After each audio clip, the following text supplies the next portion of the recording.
Another important consideration for ball feeding is the number of balls that each player should hit. So we often do a hit.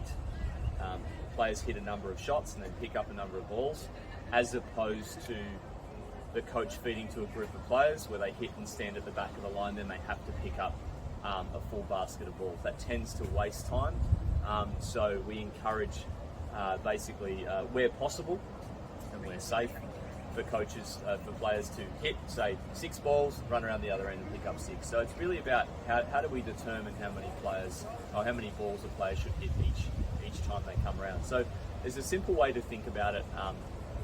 Is in the term we sort of use is ball feeding cycles. So, for example, if you had 4 players on a court and there was one line, and each player hits 6 balls, there would be 24 balls in the cycle. So that is the number of balls that would take.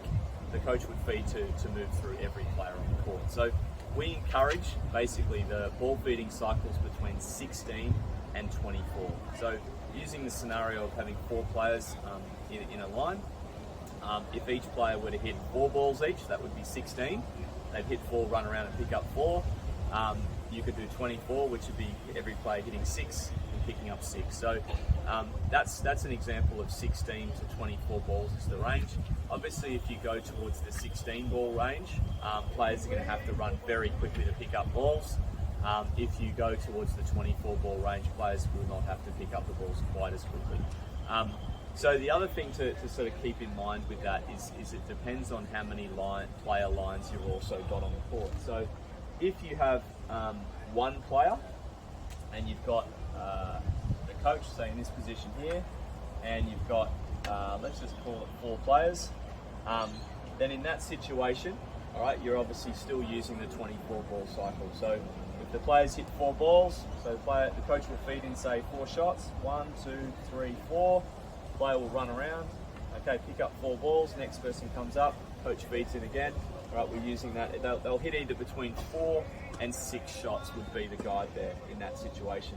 Now, if you had 2 player lines, so let's just say you were doing feeding to both players at the same time, the same rules would apply basically per line, you know. So if you had in the same situation, the coach was feeding in to both lines, it's still the same rule applies.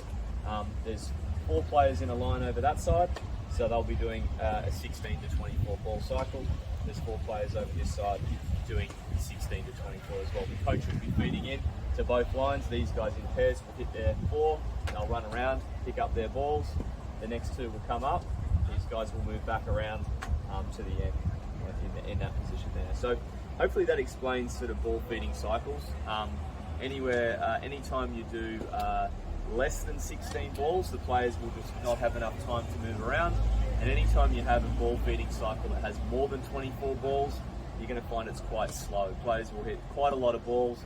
They'll come around here, pick up balls, so they'll have to wait a fair bit as well. So hopefully that makes sense and you can keep that in mind.